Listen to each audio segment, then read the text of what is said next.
Hi, I'm Toby, and today I'm going to be talking about inflation and the effects it has on property. Now, you may be surprised to find out that inflation can actually be good news for property investors. So firstly, what we'll do is we'll look at what inflation is, then we'll look at what causes inflation, and then finally we'll look at the effects of inflation on property.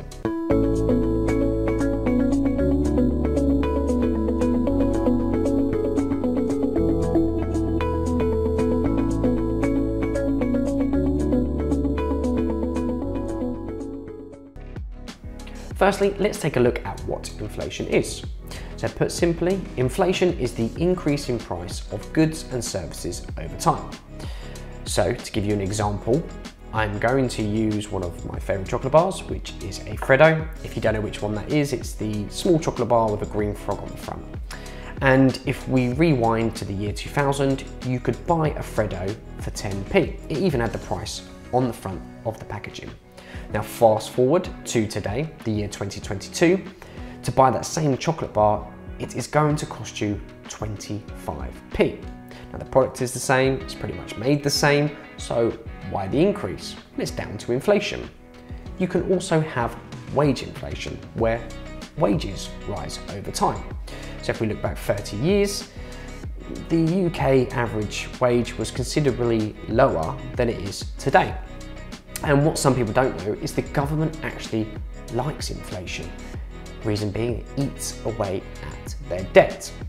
Also, the Bank of England has a target to keep inflation at around 2% per year. So they're actually incentivized to encourage inflation. What causes inflation? For the benefit of this video, I'm going to cover the two main ones. The first being low unemployment levels. If you have lots of people in jobs, then for employers to entice new workers, they will ultimately look to pay higher wages to attract them into their job roles. This in turn then puts more money into that employee's pocket. So with more money in their pocket, they then go out and they're able to spend more. This then pushes up demand, squeezes supply, which in turn will then increase prices, therefore inflation. The second main one, which you may not know about, is something called quantitative easing, also known as QE. Now, what is quantitative easing? Well, this is basically where the government prints money. So they print money and put it into the economy. We've seen this in recent times with COVID, for example. The government had to put money into the economy because people were unable to work, businesses were shut down, and they had to keep the economy going. So they had to pump money into the economy. And one of the effects of that, which we're now seeing, is inflation. Now, what does quantitative easing do? Well, it devalues the money already in the economy because you're putting more in. And with quantitative easing, when you're putting more money into the economy, people have then more money to spend. So again, we see demand push up, supply is squeezed, and then inflation takes place because prices rise. What effect does inflation have on property? So you'll be pleased to hear that inflation can be very good news for property investors. Firstly, property prices will follow inflation and increase, if not more. For example, we saw in December 2021 last year, inflation was at 5.4% and the average UK house price growth was 10.8%. That's double inflation. Also, rental prices follow in line with inflation usually. So you'll see a rise in rental prices. This is because people have more money to spend, they're more confident, demand goes up, which in turn pushes up rental prices. So that's a win-win for property investors. You have house price growth and rental price growth. Another advantage for property investors is that inflation eats away at your debt.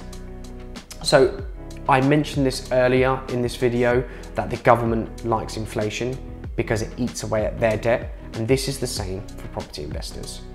The reason it eats away at your debt is because the debt that you took out on the property previously, many years ago, in most circumstances, is worth less in today's market.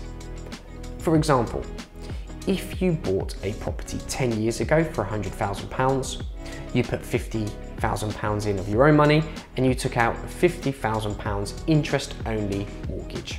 10 years later, that property doubles in price. So your property is now worth £200,000 and you still owe that £50,000 back to the lender. That £50,000 over that 10 years has been eroded by inflation.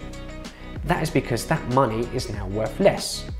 For example, if you went to buy that property 10 years ago with your £50,000 and you didn't and thought, no, I'm going to leave it in the bank and then maybe I'll buy a property later on.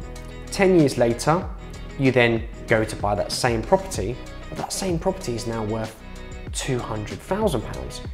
So you can't now buy that with the same money that you bought it for 10 years ago.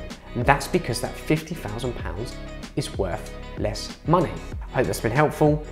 If you have any questions, please feel free to reach out to myself or a member of the team and we'll be happy to help.